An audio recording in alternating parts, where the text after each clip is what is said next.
等于没用。莎士比亚友谊在别的事情上都是可靠的，在恋爱的事情上却不能信托，所以恋人们都是用他自己的唇舌，谁生着，让他自己去传达情愫吧，总不要请别人代劳。因为美貌是一个女巫，在她的魔力之下，忠诚是会在热情里溶解的。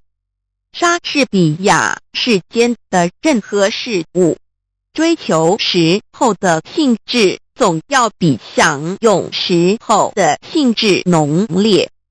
一艘新下水的船只扬帆出港的当儿，多么像一个娇养的少年，给那轻狂的风儿爱抚搂抱。可是等到他回来的时候，船身已遭风日的侵蚀，船帆也变成了百结的破捺。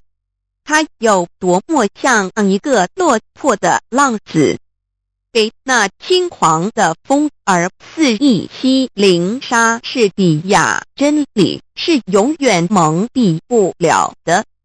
莎士比